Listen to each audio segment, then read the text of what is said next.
Interesting. Um, Mhm. yeah, so I did scroll through your channel, but I really want to dive into your content. Um, and yeah, I mean, I really like. I've been a little bit more relaxed with the episodes, and they've actually been better. Like they've been doing better. It's Yeah. slow growth. Like the last time we spoke, I was like, man, I don't know.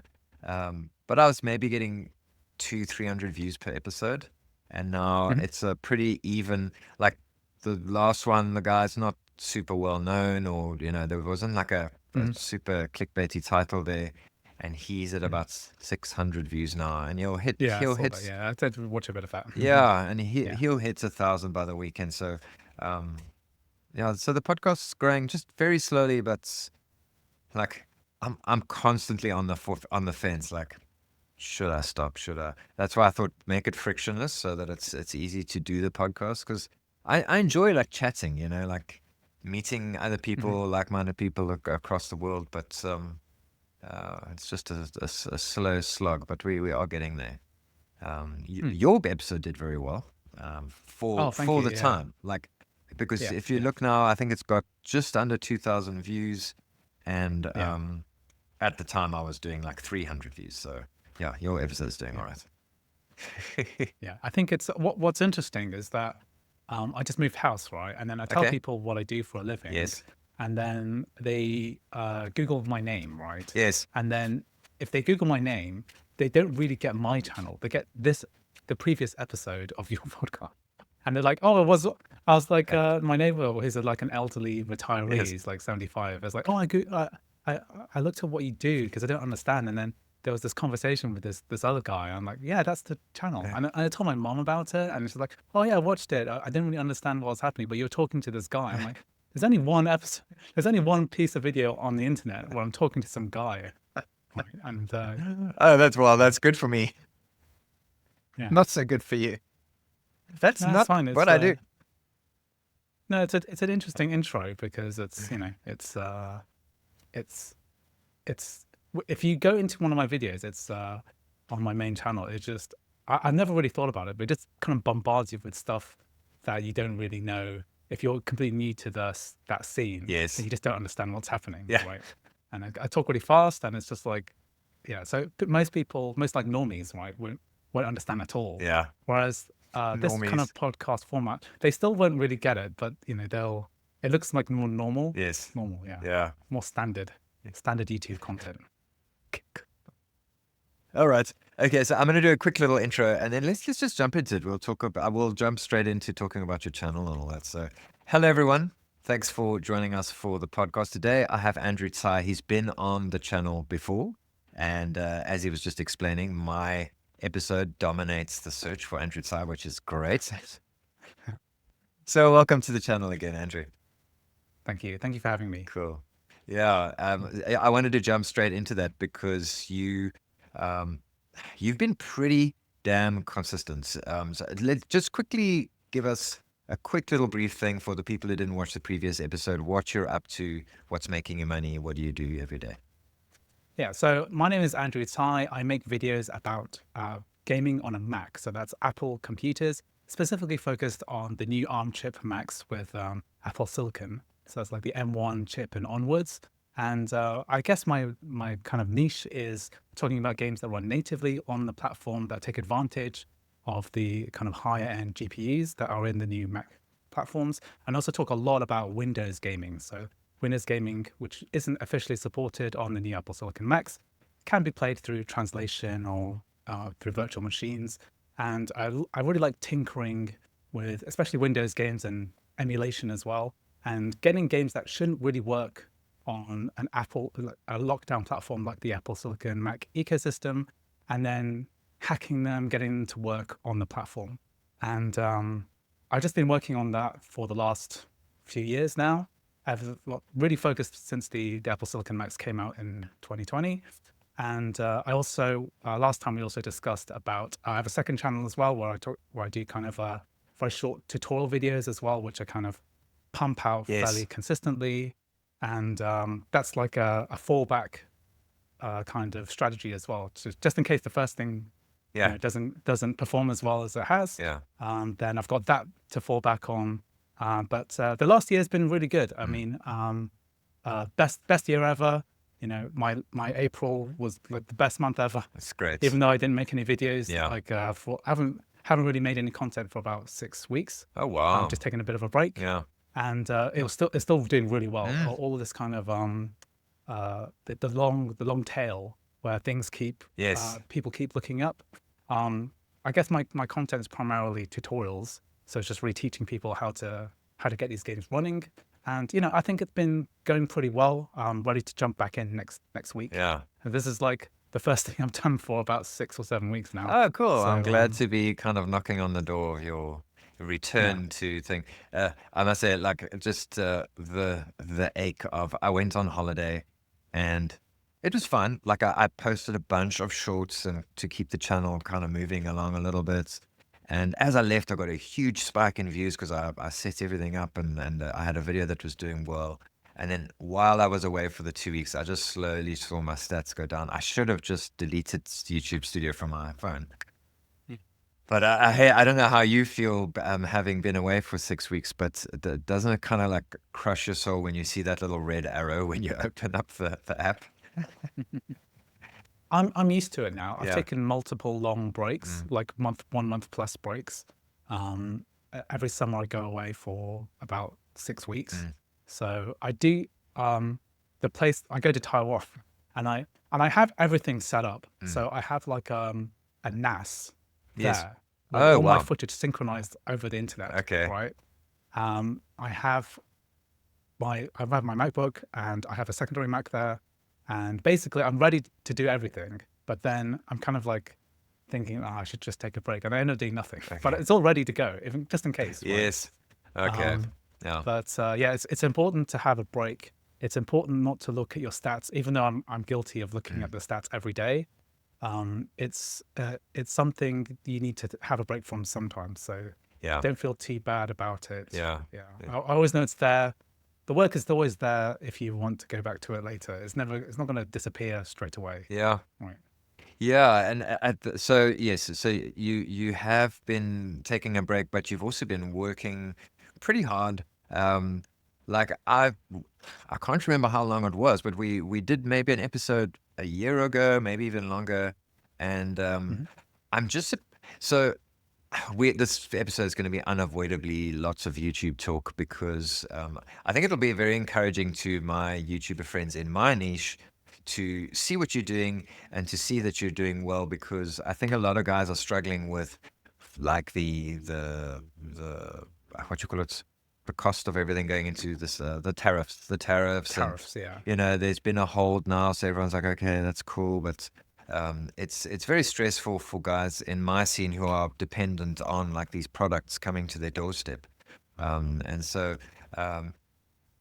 what I'm trying to say is you've come up with a really good niche that's like it's got pretty good longevity. I mean, I don't know, when are we actually going to reach a point where people are going to be like, oh, it's not interesting to see someone playing games on a Mac. Like it's going to be a while before that becomes like irrelevant. You know what I mean? So you've carved out a clever niche, and I'm just super impressed at how consistent you've been. I was half expecting to open up your channel and see like, you deviated, but it's the same stuff.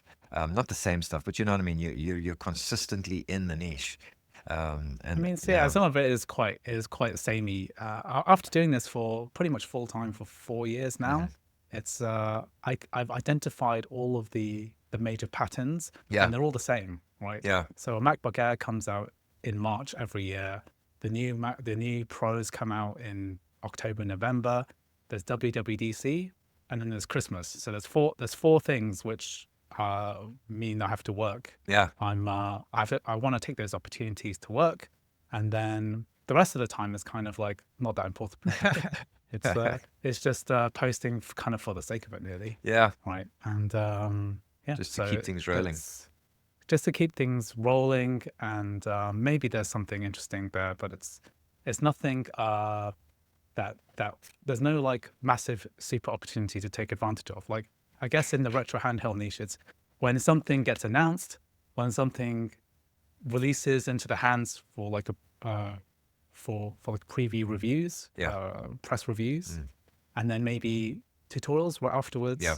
and then maybe 3 months later, 1 year later, how is it? What's the custom firmware like? Yeah. So there's like a pattern, right, Yes. that you kind of identify, Yeah. and you think I've got to hit these marks, Yeah. and then when you don't have something to review, you might do like let's compare 10 of these handhelds and see which one's the best, or Yeah. which one has the best custom firmware or something like that. So Yeah. there's like a pattern I've identified. So it started to feel quite predictable, right? Yeah. In a lot of ways. Yeah, you're really good at that. And that's I was trying to get that across to someone the other day because I think you get like it's a common thread, and then guys fall by the wayside in our scene specifically with the handhelds. Is they'll be like, oh, it's the same stuff that we've had before, but that's kind of the game, isn't it? Like, for instance, this is a video that I've been putting off making, and but this is Power Kitty, and they've been using the RK3566 chipset for goodness knows how long. But Uh-huh. in that, we get to make a lot of content about something. We've got something coming in our doorstep.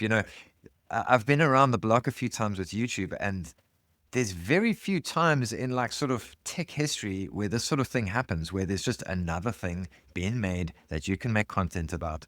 So I don't know. I count it as a privilege, and I see that there is a sort of a shelf life to our niche, and I'm just gonna go for it while it's happening. Ride it out. I don't really see an end to retro handheld gaming necessarily, It's because just gonna evolve. it's going to evolve. I can't wait for, I was looking at the new sort of small Game Boy style clamshells, right, this week, and I was thinking, oh, they'll be nice, but they all have the same kind of chipsets from Yes. before. They're not really that different. Yeah. But it's the new form factor. I don't want to upgrade now, but eventually when there's a more powerful mini clamshell, not the large. I'm a bit out of it now because This is the latest one. I just actually yeah. oh whoa. This will air after the embargo ends like at 12 today. So You got a Premiere so going, so so we good. My Premiere is loading now. So this is the RG34XX SP. SP, yeah. And this is lovely. And like you say, it is the same H700 chipset. But like I say in my video, it is the only one that is decently made right now. There is the PowerKitty V90, which has been around for a long time, but that thing is very old. And so firmware is very outdated and all that sort of thing. Whereas this is the H700, there's a bunch of custom firmwares. It caps out at sort of, you can play some Dreamcast and you can play some N64, but that's kind of the limit of this thing. Well, what would you want to play on this if you wanted it more powerful? I want something that can go up to like PS2, right, in that form factor. Yeah. All right. So, it's going to be a while. I can't wait. It's going to be a while. So Yeah. I guess I'm waiting for an Android clamshell, right? Because Yes. that's the only type that can run a Yes, PS2 that's what we need. emulation. We need this. I don't know if you saw Retroid's release. So this is the classic, the sort of a Game Boy style. It's got a new Qualcomm chipset, so it's kind of quite exciting. But actually, you're going to get PS2, but not like all of PS2 on here. There's always like a caveat, isn't there? There's always like, no, I want all the PS2. I want the analog sticks. okay, And I want to play like Katamari or something on it, and Tekken Tag Tournament, or on something small, right? Because like I know that the Retroid Flip 2, is that right? The Retroid Flip 2 can do that. That's kind of nearly okay. I don't have it on hand, but that's nearly at where you. That's nearly there. If they can just make it smaller and cheaper, so I think one thing I really want out of a Retroid handheld is just something so cheap that I don't care whether it gets scratched or not. Yes. Because if I buy a Retroid product and it's $200+, Yeah. then I'll try to take care of it. Whereas if what I really want is something I can just buy, if it breaks, just buy a new one. That's what I really want. Yeah. And that's that's something that's affected by tariffs a lot, I guess. The pricing of it is such an important part of this that niche, right? It's like It really is. I want it to be a toy, basically. I don't Yeah. want it to be a precious thing Yeah. like my Steam Deck or something, which I want Yes. to like baby and take care of and make sure it's not scratched. Yeah. I want to like throw it in my pocket with a bunch of keys and then, you know, not care about it so much. PS2 that you don't mind throwing in your pocket. But I'm so glad I'm talking to you because it kind of gives me a little bit of hope because I think the tariffs have gotten the guys in our scene quite depressed. I'm pretty excited because I'm the only one. I don't think there's anyone else, not even ETA Prime, got this Anbinic. So I think my premiere is like the only video loading today, which Oh, great. I'm so excited because I'm going to get so many views. Good stuff. Congrats. Yeah. So there's, I mean, I'm like giggling, but it's actually it's a spin-off of a terrible thing that's happening. But like you say, I think if we can weather the storm of the tariffs, there's a long road ahead because there's people like you out there who are watching the scene from afar going, that's all good and well, but call me when you can do PS2 properly on a small clamshell, which will inevitably happen. It's just going to take some time. Yeah, and to be cheap enough as well, because I can imagine one being $200 Yes. in in the next year or two, right? Yeah. Maybe 2 or 3 years, right? Yeah. But it needs to be maybe in 10 years they'll be cheap enough, right? And then maybe I'll be thinking, I want PS3 animation on it. Yeah. Yeah, I mean, we are starting to teeter onto PS3, which is quite fun. But like, I mean, if it takes that long, then like, what is retro? Because by then, we're gonna be emulating, like, I don't know what's like our old PC games, like, I don't know, emulating Well, yeah. I mean, Doom Eternal. that's happening, right? Yeah. That's happening, right? So the smartphone stuff with Android phones using WinLater, Yes. it's incredible the scene like that's happening there. That's developed over the last year. Yeah. Which is high performance on high end Android chips. Yeah. Of Windows games. Yeah. That's also that's an interesting because the WinLater chap has actually quit. I haven't checked his GitHub, but Oh, really? Okay. Yeah. yeah, there was a rumor or something that there was a what you call it, a Trojan, like a virus in his system. And he said, "Listen, like I do this myself out of love. There's no ways I put this in the software. Although, like there is merit because it's open source. Someone could have just done it. But anyway, so was quite upset by that, and he's stopped doing it. But there's an app called Game Hub, which is associated with GameSir, the controller people. Yeah. And they've been using the WinLater translator. So I don't know if they're going to like pick up WinLater and just keep developing it because they've got a commercial interest in it now. So we'll see. But like I didn't take my Steam Deck on my holiday. I took the that fancy AYN portal. Have you seen it? No. Man, I wish I had it handy. It's expensive, but it is fantastic. AYN portal, the Odin 2 portal. Like, Oh, okay. Yeah. that's I haven't seen that. No, but AY.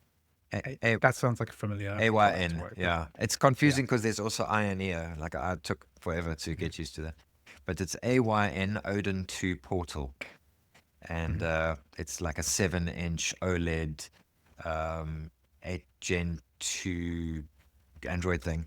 And so I was able to, with this Game Hub, I played through Firewatch on my holiday with an Android device. Which is just so nice. Yeah. Oh, that's cool. Yeah. Yeah. That's kind of like So you took. parallel to what you're Yeah, doing so- with your Yeah. So stuff. you're taking that instead. So that's your. So how long were you on holiday for? You're away for.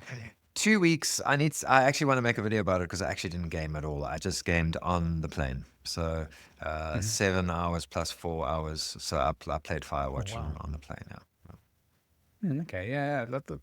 If you're going to play one game, yeah, that's a good idea. Yeah. Because you can't play it on. You could have played it on the Steam Deck, but the Steam Deck will be substantially larger, right? And it's the battery anxiety that people talk about. Like switching back. So when I got back, I've got this beautiful. Sorry, man, I'm rambling about all my stuff, but anyway, we'll get to you now. Yeah. I got this beautiful Aya Neo it's just called the Ioneo 2. So that's their like Yeah. flagship device. Costs an effing fortune. They're like $800 or something crazy. But they Mhm. sent old stock to me. They were like, "Hey, make a review of this." I was like, "Whatever, I'm going to make a review." It's become quickly my favorite handheld. But the battery, and it's just like that is the PC handheld life. Like as soon as I switch from my Android handheld, which can like easily do 8 hours, this thing's like I'm sitting in bed with the charging port next to me, and I'm like, "Oh, the battery's going to die." I don't like that. So that's an Android device as well, No, or no, the are you mixed? Ioneo 2 is it's a Windows handheld, but I put Bazites on, so the battery life's gotten a little bit better. But yeah, it's Bazites. I think yeah, a lot of this the power stuff, right? Just you know, it it's benefits a lot from some kind of power controls. Like a Steam Deck, you can change the TDP, you Yes. can change the frame rate Yeah. of change the refresh rate of the screen. Mm. That means that you could play like Firewatch for like 10 hours or something if you can Yes. finish it Yeah. in 10 hours, Yeah. right? Yeah. Whereas uh, devices which don't have good, well-developed firmwares just don't have that option Yeah. to extend battery life. So Mm. that makes a huge difference as well. Yeah. Also, I imagine running Firewatch through translation layers will also kill the battery life of your portal. Did that happen, or was it fine? Um. No. Like so I was on the flight, so it was fully charged. Got on the flight, played it for mostly on the way there. Played a lot of it, Hmm. and I when we got there, I had a whole lot of shows, like TV shows loaded. And so whenever my wife and I felt like watching something, we used the portal. So we used it quite a Oh, bit. okay. And I think only on like day 2 or 3, I charged it. I was like, oh, shit, but it's dying. So, yeah, the battery, I think that's the change that needs to happen. And I've had this discussion with someone before. It's very difficult. I don't understand the technicalities of it, but these ARM chips are so efficient, and you don't have to think about it. You don't even have to. Android's got like power saving mode and all that kind of thing, but I never think of it. Mhm. Like I'm just like I just when I press the button to power off, I know that it's gonna sleep.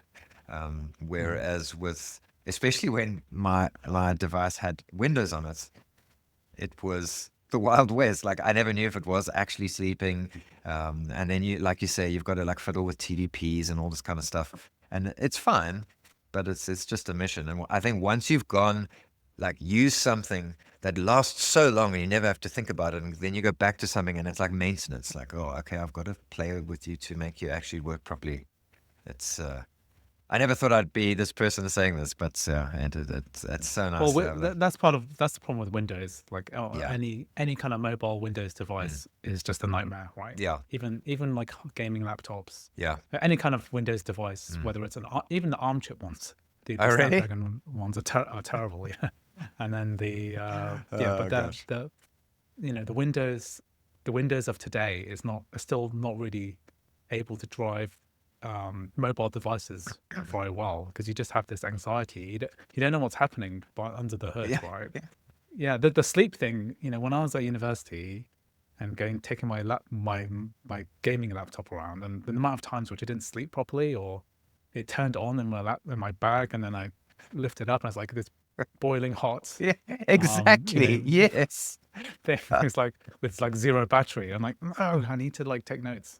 Oh Yeah. gosh, that's happened to me a couple of times, and it hasn't happened to me ever since I put Bazites on. Where I was like, Yeah. "Oh crap! I hope I haven't fried this freaking handheld. The $800 handheld was in my bag, boiling hot. The whole like everything's hot in the bag. I open it up and it's like hot to the touch, and I was like, oh, I've burnt this thing out, and it's managed to survive. But yeah, that is the Windows life, man.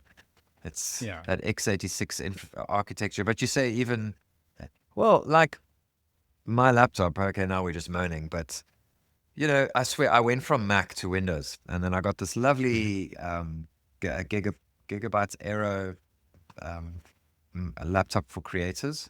I was like, great, it's got a Mhm. nice big battery, and you watch the reviews, those laptop reviewer guys, and they're like, it's wonderful, it's got a big battery, and they use their hands when they make the review. Like I never unplug this thing, like never, because like if I unplug it, it just turns into like a pathetic mess. Like the Yeah, you know what I mean? The performance drops a performance lot, right? drops, the battery dies like in an instant. Ugh, what a nightmare. Yeah, you just have to carry this like giant brick with you everywhere, especially with high-powered discrete GPU Windows computers. You need like a brick, like a quite big, heavy one as Yes, well. yeah, So you have to factor that into your into your travels. yeah, So I should get a Mac. The Mac is you know, it's the unified ecosystem where the software is designed for the hardware, yeah, and I've never had issues with yeah, sleep and yes, battery life, incredible battery life, yeah, um, on with an ARM chip. yeah, That's kind of the massive benefit. yeah. So As you said I'll use that, the Windows. Yeah. as you said, get a Mac. All my viewers were like, "Ooh, You see, I run a gaming PC at home. So this is my gaming PC, which I yes, just built yeah, oh, for nice, which I'm recording this interview on, and and it's for all my recording stuff. So for me, my philosophy is that if it's at home, that means I've got time to diagnose problems. If something goes wrong, I can fix it. I've got the time to fix it. yeah, But if I'm in the field, right, if I need to do something in a meeting, and that's really important, I need something that just works, yeah, that has like you can make a backup and then restore. I can go to any Apple shop and just buy a new Mac, and I'll transfer my data. I'll be up and running within half an hour. yeah, Right, I'll be back. yeah, Everything will be exactly as it was. yes, And there's some nice benefits to having a closed ecosystem. yeah, It's really cool, like being able to hack your Android smartphone to like do win later and play your PC games on it, or emulated games on it. But sometimes a phone is just a phone. You just need it to make a call, right? And if you've rooted your phone and you can't load your banking app on it, then you've kind of like, you sabotage yourself, right? You yes, should have just got a separate device for that. yeah. Yeah. Yeah, this is gonna piss off a lot of my friends, but like this is what's his name? PewDiePie dropped a video Yeah. about Linux. Oh yeah, it's great. Yeah, Yeah, Linux. lovely, lovely video, and he almost like convinced me to go onto Linux because there's a few reasons why I would like to use Linux, but even the other day, and because people like now is the time because Linux is kind of more like friendly to a lot of apps that people couldn't use in the past, Hmm. because he said that thing of like in the olden days we all put Ubuntu on our computers and we were like, okay, but I can't do anything. I can just make Word documents. And now it's a Yeah. lot better. So, and it apparently is. But I tried Steam. I'm using the Steam OS the other day, and I was just back to that Linux experience of like endless tinkering. Like, I mean, it's more stable than Windows, so you're not trying to figure out how to make it actually work. But it's just like, okay, so how do I install this? Oh, I've got to get this repository from here, and then I've got to get approval. Oh, but I need to open terminal to make it like to make that actually work. Like once you get things going, it's very, very stable and very fun to use. But man, like at the end of the day, sometimes, like you say, you just want a phone to be a phone. You just want to pick it up and make it, like that's what you want. Mhm. And yeah, when I say all my friends are shuddering when you say just get a Mac. So Yeah. like sometimes I do just think, you know what, I just want a laptop that actually just like works every time I plug something in instead of having to like download pirated things and like I don't know, Mhm. it just drives me nuts. Yeah. So, I hope I did. Yeah, I hope I didn't make TV. I think that the niche that I occupy is tinkering Apple users yes, basically, yes, and it's a very small niche because Apple's really about things just working yes, yeah, out of the box. mm, Anyone can use it. Your granny can use it. yeah, Um, a child can use it. But the things that we do with it are for mostly like power users, I guess, yes. would want. I think that there's like a curve, right? It's like that meme with the IQ curve, right? It's like Macs suck, right? And then the no Max no the curve starts off Max. What is that curve? Okay, anyway, the end of the curve is like actually Macs are really good because a lot of the highest end power users will use Mac OS because it's a Unix based operating system Yeah, that has a lot more potential than Windows yeah, itself does. yeah. A lot more security and privacy, etc. That as well. Yeah. Yeah, I mean the fact that they've managed to leverage like ARM efficiency, all that kind of stuff. I really love that about Mac. Um, Yeah. I don't know how my wife does it, but she manages to break her Mac like consistently. Like I get to her office and the fan is just like blowing, the thing's overheated, and she's just like using Excel. Like I'm like, what have you done? This thing is like built not to do this kind of thing. Like, I don't know how she manages. Is she using an Apple Silicon or an Intel Mac? That's the question, right? Is That's it pre actually a 2020? good point.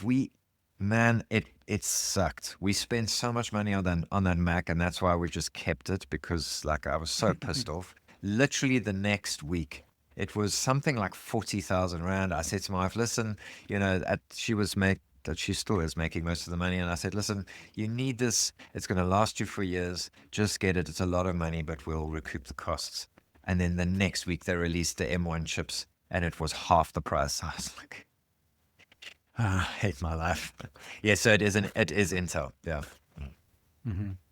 Well, yeah, the those Intel chips at the if you're buying a MacBook Pro, uh, in that form factor, those were not good computers. Those were, yeah, loud, Oh, okay. battery sucking There you go. machines. All Yeah, right. they were still okay Yeah. because I think macOS has some benefits Yeah. to it, but the hardware wasn't really there. Yeah. Yeah, it was too much power in too small a machine with not Mm. enough thermal Yes. performance to Okay. get that heat Well, out of it. And there we go. yeah, From the Mac experts. Oh, that's a good segue. Well, I meant to segue a while back, but we just kept ranting on about Mac. But into your content. So yeah, if you are watching this, scroll over to Andrew's channel, Andrew Tsai, Andy Tizer. Um, So yeah, let's just go through a little bit and talk about what you've been doing. I mean, the main thing that you do, like you mentioned, is to teach people how to leverage their Mac to play their PC games, right? So like, like for instance, I realize that now the Last of Us Part Two is on Windows. I want to play it on my Mac. How do I do it? mm, And then hopefully they end up on your channel. Is that kind of the goal here? yeah. That's kind of it. Mm. Yeah, I mean, a lot of it is literally that Last of Us 2 Mac as a search term, Specifically that. and then they get somewhere on my computer and then onto my YouTube channel, and there are various methods. Um, because you're working with like closed source drivers, so Apple doesn't use Vulkan. They use Metal, which is a proprietary closed source graphics API. Yes. So the tools to translate onto that are arcane, and Oh, they're really? obscure, Okay. and they don't really work that well. They work okay if you have a powerful Mac. If you spent more than $1,500 on a Mac, Uh-huh. maybe $2,000, then you might get an okay playable experience, Hmm. but it's nowhere near what you might achieve on even something like Winlator, which is all open source, Okay. or even something like on a standard Windows laptop, you'd probably get a better experience. But if you already own a Mac, if you already spent Exactly. Yes. 40,000 rand if you pretend that you had bought an Apple Silicon version instead, Yeah. then you don't need a separate device. You could play that Windows game, and it's not just Windows games. I do emulation as well. Okay. So retro emulation. A Yes. lot of the emulators are built for Mac OS as well, and they've been optimized for the ARM chip Ah, on the Mac side. okay. And there's also other methods too. There's like virtualization. So that's basically running Windows in a virtual machine and then running it through there. There's also Linux as well. There's a Linux project that's on the M1 chip, Yeah.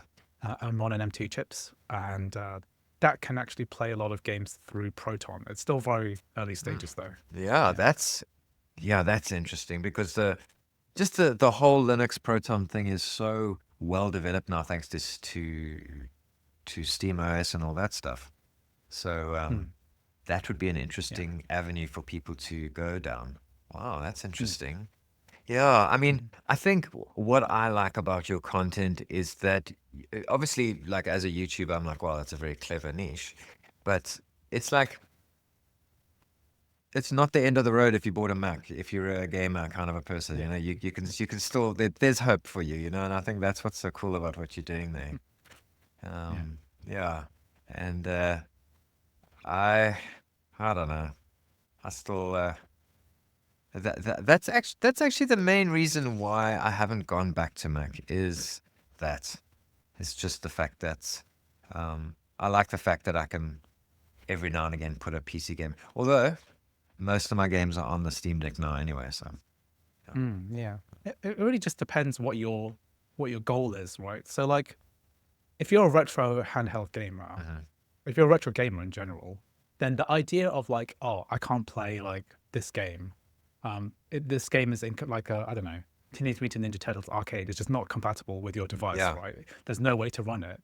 That's like unacceptable. That's like, this is the whole point of a handheld is that it plays everything, Yes. right? If it can play arcade games, it should play like all of them, right? Yeah.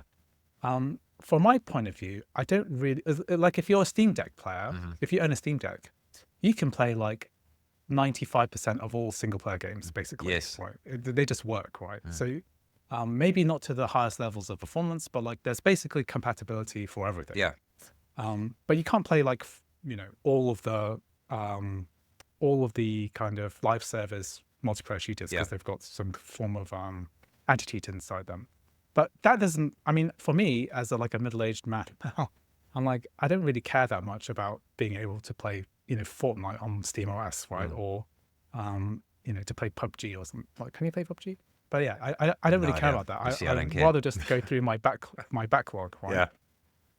And the Mac is I think gaming on a Mac is similar to that as well. It's like you can't play a lot of games. A lot of games just not compatible. Yeah. But do you need to play every single game? Like for me, it's like when I'm about, let's say I wanted to play Firewatch, right? Firewatch has a native macOS port. Okay. Instead of taking my Steam Deck or my Portal, I could have just taken my Mac, got some work done, use that to watch TV and films. Yes. And also play Firewatch as well. Yeah. I mean, and it's got great battery life too, Mm. rivaling any Android handheld. Yeah. And I've got a big screen, beautiful screen. Mm. I've got something which I can do real work on. Like I can edit a whole video on it. Yes. I can book flights and hotels and Yeah. do real life stuff on it, right? Yeah. Instead of carrying this whole separate device. And that's kind of like the allure of it. It's like I just take one device. I only really have time to play one game on this trip. Yeah. Let's just play that one instead of trying to grieve the fact that I can't play PUBG on it or something. Yeah. Right. I don't, which is not necessarily something I care about. I just want to clear my backlog, and my backlog's big enough that Yeah. I'll never Exactly. really finish it. Yeah. Even if I can only play Mac compatible games, I'll never finish it. So Yeah. it doesn't matter. Yeah, I mean, I'm not the best microcosm of gaming culture because I've gotten on late, so I'm just like, my backlog is basically most of games. Like for me, like I was playing Quantum Break, and then I posted it. Like I just take a photo and post it online, and the guy was like, "Oh, it's so nice to replay old games." I'm like, "No, dude, this is the first time I'm playing this. It's amazing." So Wow, Quantum Break. That was like Yeah. 2012, was it? Or It something is. like that. It's an oldie. That's what's amazing for me. Sorry, I completely lost the point there, but it's incredible, these games that came out. So as someone who, like, I missed out on gaming, like a big portion of gaming for whatever reason, couldn't afford PC, whatever. And now I'm just like fully into it. I'm like, this game, that game, like I'm finding what games I enjoy. I love story-rich games. So like as I evolve, I'm like getting into it. To see a game like Quantum Break with the level of production that they put in at that stage, it's just mind blowing. It just blows my mind. I don't know if you I'm guessing you've played it. I didn't. I'm aware of it. Just Okay, because, so yeah. The discourse. Yeah, because I run their website pcgamingwiki.com. yes, yeah, And so I'm just aware of every yeah. single release Yeah. that basically ever came out on Windows. So yes. Yeah. Yeah, and it Yeah. is very good, and they've done these 20, and I'm also a huge like watch series TV fan, and they've got these 20 to 30 minutes, 4 of them, cinematic inserts, but what do you call it? Live action. So it's like a TV series. So you play. They've broken it up into 3 acts, and each act has got like parts. So you play Act 1, you finish Act 1, and then there's a whole like TV series episode to watch that like fills you in on the storyline until the next part of the game. It's really cool. Yeah, Actually, try it. Yeah, because yeah. it's like a Remedy game, right? So Remedy, yes. it's yeah, it's Control and Yeah. Alan Wake, which came afterwards, and then Quantum Break was the one that people don't really talk that much about. I mean, why did you pick it up out of all of the games in the universe, right? Um, Especially modern ones. firstly, I love a story, games with a very strong narrative. Hmm. And I liked the fact that there were like Hollywood actors that I knew. I was like, oh, that's very cool. This is like a TV series. And I love the idea of feeling like I'm in the movie. So that appealed to me. And just the story, the basis of the story. Like I love time travel and sci-fi and all that kind of thing. Yeah. Mm. Yeah. Oh, cool. I should give it a go. Yeah. Yeah. Yeah, it is interesting because like because people have mentioned the Alan Wake, and what was the other one you mentioned? Control. Control. Yeah. Which Control I've added to my wish list. Once I saw that, I was like, oh my gosh, this looks amazing. So Control came after Quantum Break. Hey, Yeah. yeah. Mhm. And apparently the Remedy like reference all their game, like even though they're not in the same universe, they like have these like little references. Hmm. Yeah, Yeah. which are completely I've lost heard. on That's me. what I've heard. Yeah, I Yeah. yeah, For me, it's like if you don't start. Yeah, I have no idea. yeah, yeah. But that's what people told me. Yeah, old Because the other big guy in our scene, Russ, Retro Game Core, like he'll be so he gave me a game. He gave me I think it's the first PlayStation, the big PlayStation God of War game. So, we Mhm. had the PSP and all the like old games, and then it was the first like really good game, and he gave that to Yeah. me, and he's like, okay, but what you need to do is you need to play all the games before this so that you know what's happening in this game. I was like, he's such like a completionist, you know. Whereas I'm just like, I'll Google what the vague storyline is, and I'll enjoy the game. I don't need to play every single game leading up to that one. Yeah. I don't think anyone has. So I think the audience for playing those old games, which were like flagship titles, because a God of War One was like a flagship PS2 title, Okay. and then you to play all of them, you'd have to be in the audience of like PlayStation 2 gamer, and you also need to have bought the PSP to play the two games there. Yes. So that's like, so we're talking, what was it? Year 2000? Yeah. What was it? What was PS2, right? And then Oh gosh. to play the modern games, which is like God of War 2018, yeah, you'd have to be gaming your whole life to Hey, you have reckon? experienced the entire narrative, Yes, right? I guess so. Well, you're talking to retro gamers. Yeah, I've played both PSP games, I think, through. Hmm. Um, and then God of War 2 on the PS2. Hey, it was on the PS2, wasn't it? Yeah, yeah. That I've played a huge chunk of. One of them I've played through completely. So I was pretty up to date. I was like, okay, I know, it's like, I'll go for it. Hmm. But yeah, um, yeah, he's a big completionist, that guy. But that's why his videos are so good because he's like, okay, this, and they're very methodical. Yeah. Yeah, right. Yeah. So gaming, what are you into right now? Oh, so I'm still in the middle of I nearly finished Clair Obscur, so I'm kind of obsessed with it. What's it called? Clair Obscur Expedition 33. Claire. How do I spell it? It's French, so it's Clair, Sclair, Okay. Obscure, Obscure. Abscur without the E. Yeah, Ah, have you not heard of this? no. It's making the waves. Making the Oh man, it's waves so in the good. scene. Yeah, in the scene. Yeah, Okay. in the Expedition in the in 33. yeah. Oh, you've not heard of Expedition 33? Oh my Oh god, dear. it's a I've hit a French fanboy. What am I gonna do? it's a French JRPG which Yes. came out about 3 weeks ago, Okay. right? And it's much better than it sounds. It basically fixes a lot of problems with traditional JRPGs. Yes. Do you ever play Final Fantasy or anything like that? So this is well, it does have a little bit of a story attached to it because just recently, I never enjoyed RPGs. So growing up playing like Hmm. Famicom and playing some Game Boy, Sega, every time someone put an RPG game in, I was like, "Oh, it just wasn't for me." And then somebody put me on to Chrono Trigger. Hmm. one of the guys on the podcast, and I was like, this is amazing. Like the story was so Yeah. good. Obviously, Chrono Trigger is probably one of the best from that era. Yeah. Anyway, Yeah. so I'm getting into it. I am being converted.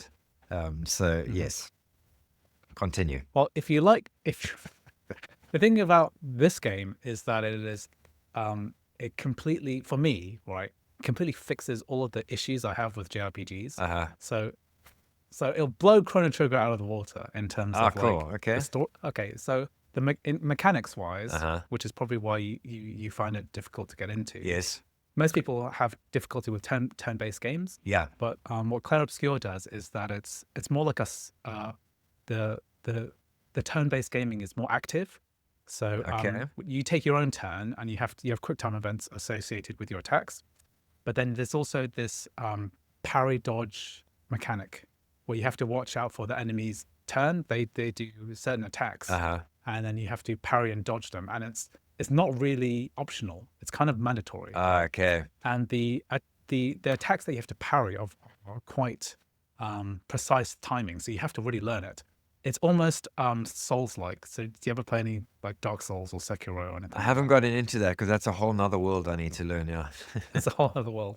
Yeah, it feels like it makes you so like in Chrono Trigger, you do an attack and you could just kind of like spam the button, go through the menu, and Yes. then do the same thing over and over again. Yeah. Whereas a battle in Chrono Obscur is like a tense thing the whole way through because you're watching the enemy attack patterns, trying to memorize them, and the consequence for not hitting that parry is like dire. You have to Okay. you'll lose the battle if you Yeah. don't really look out for it properly. Okay. And so that's one thing I really love about it. Yeah. The other thing is storyline's really good. Like Okay. stories grip me in a way that um I haven't had a good game story for a long time. Okay. So Cool.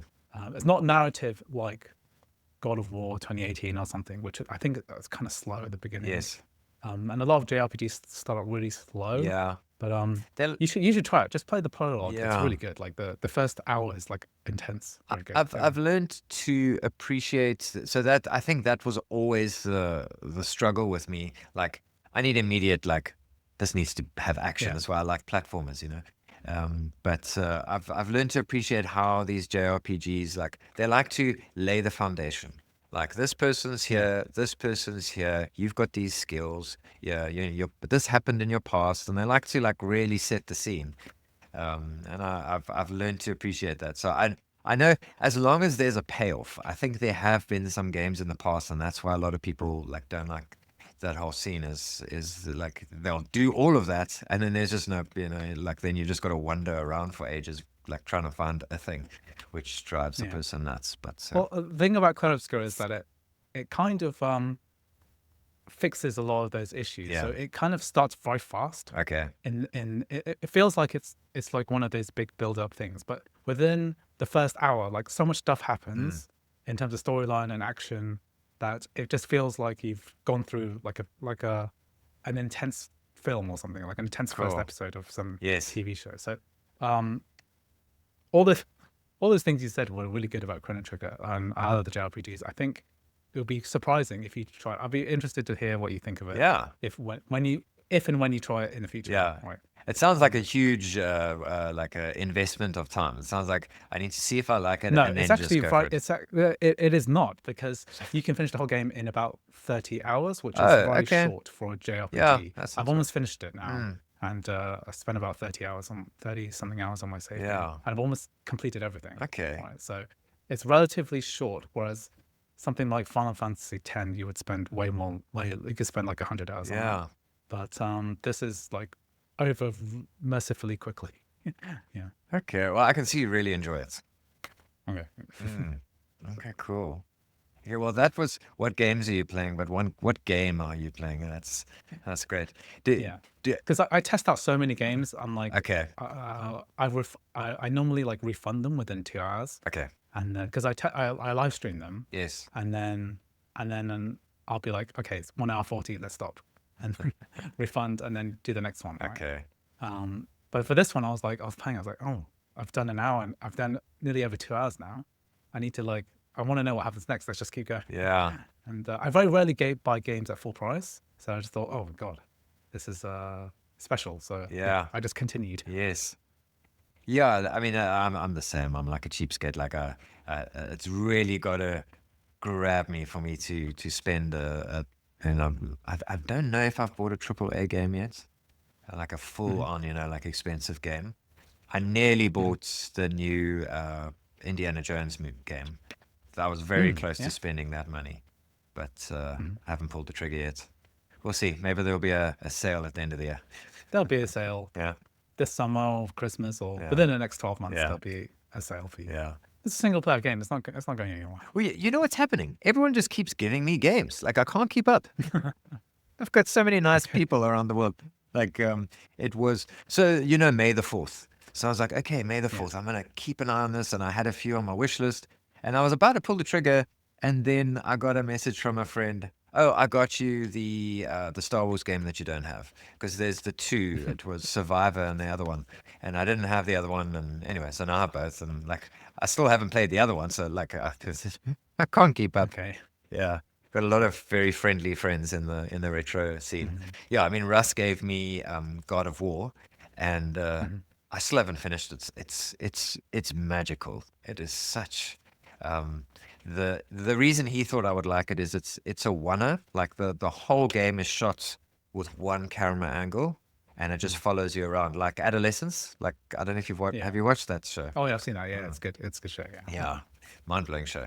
And it's like that. So God of War it just has that one camera angle, and it's just really enjoying it. It's one of those games that I keep saying this, and it's one of those games that's so good that I keep putting off playing it because I'm so scared it's going to finish. Well, there is a sequel, so the fun continues, right? Yeah, Ragnarok. So, Yeah. yeah. And Ragnarok looks even better, so maybe I should Yeah. get into it. You should just finish it and then move on to the next one. Yes, I should. There's always more, right? Yeah. And there's going to be more God of Wars, so Yeah. you're not going to run out. I'm really enjoying this experience of like I see all my gamer friends who are like looking for the next big thing, the next big fix, and like they'll look for that feeling that they got when they first played this game or that game, like a JRPG, maybe Chrono Trigger was their favorite game, and like they're looking for that next thing that makes them feel that. Whereas I'm having that all the time, like playing Quantum Break. I'm like, this is amazing, and I think for a lot of people that was kind of like an average game, yeah. So I'm really enjoying that process. It's better to start on the average and then move up, rather than, I think the opposite is happening now, is where people are getting really disappointed with the new releases and how they've how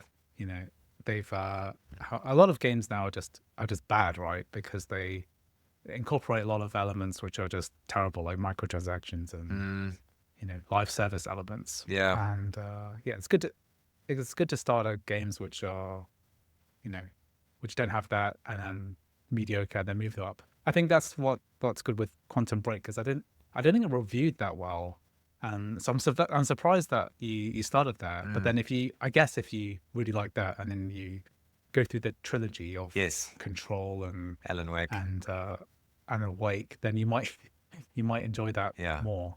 Yeah. Going upwards in quality. Yes. Yeah. I'm a huge sucker for just a well executed story. What's the other one with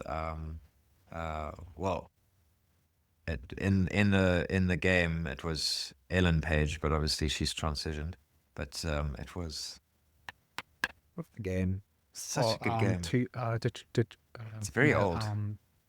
The one about the psychic twin or something. She's got like a psychic powers. And the gameplay was actually quite difficult on the Steamdeck, but I played it through. And you see, it wasn't actually a good experience, but it's one of my highlights playing that game. So I just want to keep that feeling going for as long as possible before I become a jaded gamer who's just like upset about all these AAA releases. I wanted to ask you, so I mean, you're into all this, like modding the Macs and all that. Have you looked into Bazite much? I suppose you don't have. Do you have a Windows handheld to mod? I don't have a Windows handheld to play with. I guess my closest thing is my Steam Deck, which I've Yes. got here. It's my Steam Deck, Yeah. right? This is the OLED, right? And Beautiful. I'm just sticking with the stock SteamOS experience. I am very interested in building a living room gaming PC. Yes. So I think I'm either waiting because basically I've got my new PC here, and I've still got my old one connected up to my living room TV, still running Windows 11. Okay. And what I really like is to get some kind of Steam OS like experience on it. So one thing I would like to be able to do is just have a button to basically hibernate and then resume the game. And you can do that on Windows. It's not that reliable. Yeah. I'd like to have Steam OS or Bazite or what is it, Hollow? Is it Hollow OS or the different Yeah. Steam OS like distributions, right? I think it's Hollow ISO, it's I something think. like that. Yeah. Yeah, I can't and remember what it's called. I think I need to buy a new GPU for that. I think I need like Mm. like an AMD GPU, which will be better supported Yeah. to do that. So I might pick up one of the new generation of AMD graphics cards and swap out my 40, what is it, 47 3070 that I've got, and then Well, maybe I'll try to install that. I don't know if it's the more modern RTX GPUs, but a friend of mine, Cyberdopamine, just released a video because Bazite was kind of like iffy on the RTX support, the NVIDIA support, but now it's almost fully supported. So you must have a look now Okay, there. You might have full support for whatever you've got there. okay, Um, yeah, I'll check it you out. must actually check out his video because he built such a beautiful, like, he was like, I need to build something that's going to keep the wife happy and she's not going to be like, get this rubbish out my living room. And so he found this beautiful case where it's like a industrial black case on the top and then like a wooden base. Really, really beautiful thing he designed. So go check out Cyberdopamine. It might give you some Oh inspiration. yeah, definitely check it out. Yeah. Yeah, I think yeah, I'd like to do something like that. But I'm thinking of just using my old tech, which is not old. It's actually very powerful because I Yeah, built it in 2020. 3070. Yeah. Ah, yeah, yeah. But I'm thinking like the way I've got my place wired up. So I moved house and in the basement, that's where I put my NAS, right? Okay. Because it's a bit loud. Yes. So I'm thinking maybe I could put my PC there and then wire it up to the TV over a long cable, and then Yeah, but then so the you're Wi-Fi gonna, can see it, and then and then it's the controllers and all that. You're gonna have to like connect yeah, I all. think of yeah, just the long USB cables. I think yeah. Well, I'll see. I'll see if I can get it working. But yeah, things over 10 meters start getting a bit iffy. Yeah, Yes. with in Yeah. terms of connections. Yeah. Yeah. USB and HDMI. You can't have that too long. Yeah. Yeah. Yeah. I think 10 Maybe meters is the you can limit. like Yeah. stick the PC to the roof of the basement and then run the cables through. Yeah. Exactly. Yeah. Maybe I'll try that. Yeah. If it's a different room, then I don't mind it being loud. Yeah. No, we'll see. We'll see. Yeah. Yeah. Yeah. Okay. Cool. I want to bring it to the close, and we'll just do a post chat, post show chat after this. But did you prepare anything? I've been asking my guests, ask me anything. Do you have any questions for me, or have you already asked them all? Well, what have you been doing with Bazite then? Because it sounds like you're quite interested in the Bazite project. So I put Bazite on my Ioneo 2 and Mhm. it was so easy. I made a video about it, but I almost felt bad because it was just literally just flashing flashing an SSD and putting it in and starting it up. But that's basically, it was that simple. There's a few little things, but yeah, it's quite easy. But I also, my next step is to, I'd love to, so it's in some nice content, but I also would love to build a PC and then put Bazite on it. I think it'll be amazing. I've got so many controllers that I need to do something with. So Yeah. So is Bazite better than is that device with Bazite better than your Steam Deck? um, so sleep mode doesn't work super well.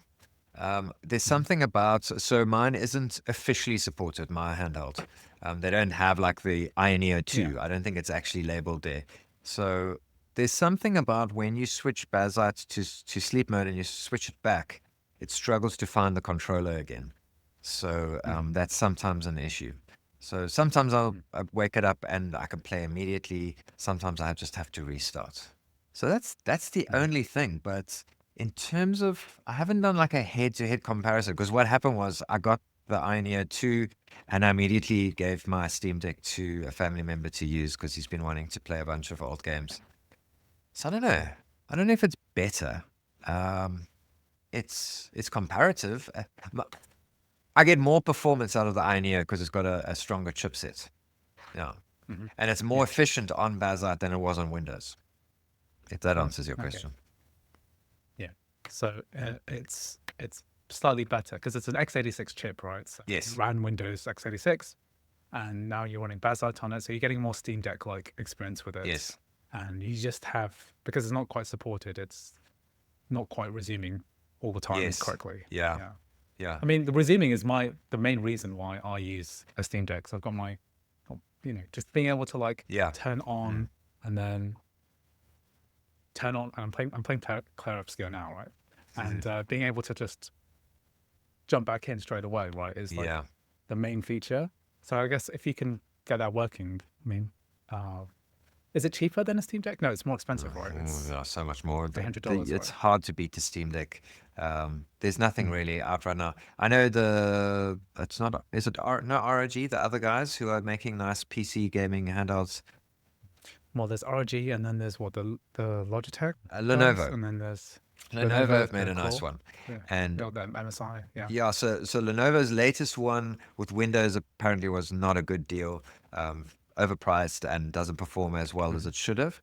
But the SteamOS version is coming soon, like supported by Valve. Yeah, yeah. I think I Um, read about that. Yeah. that's going to be the one to buy, and I think Mhm. it's going to rival the Steam Deck. So we'll see. Yeah.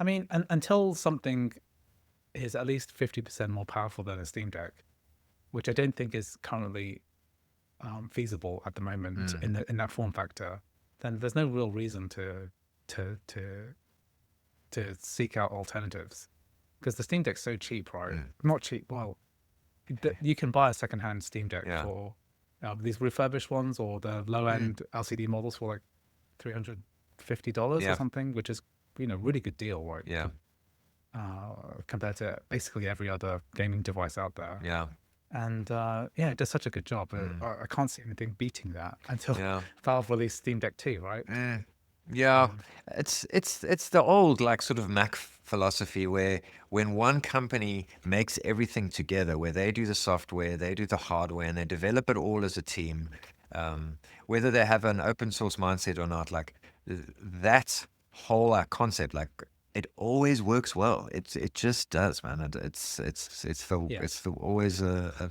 great recipe, and it's still more like baffles my mind how these companies like what's it Gigabyte that made my laptop and these companies that always like make great hardware and then they slap Windows on, like why hasn't that whole process evolved to them like making something a little bit more unified? It's very odd, and that's why it's so interesting where Valve was like, okay, let's use Linux and let's make our own thing, and it's an absolute hit. Yeah. I'm just waiting for, Steam OS to be made supported on desktop hardware, right? Mm, Which is basically what Bazzite is supposed to yeah. do.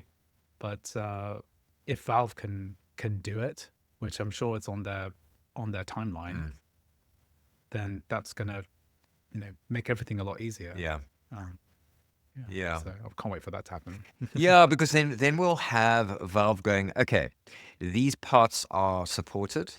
Here's an example PC that someone built that will run SteamOS perfectly. And then you'll have a blueprint. Whereas now it's kind of the Wild West.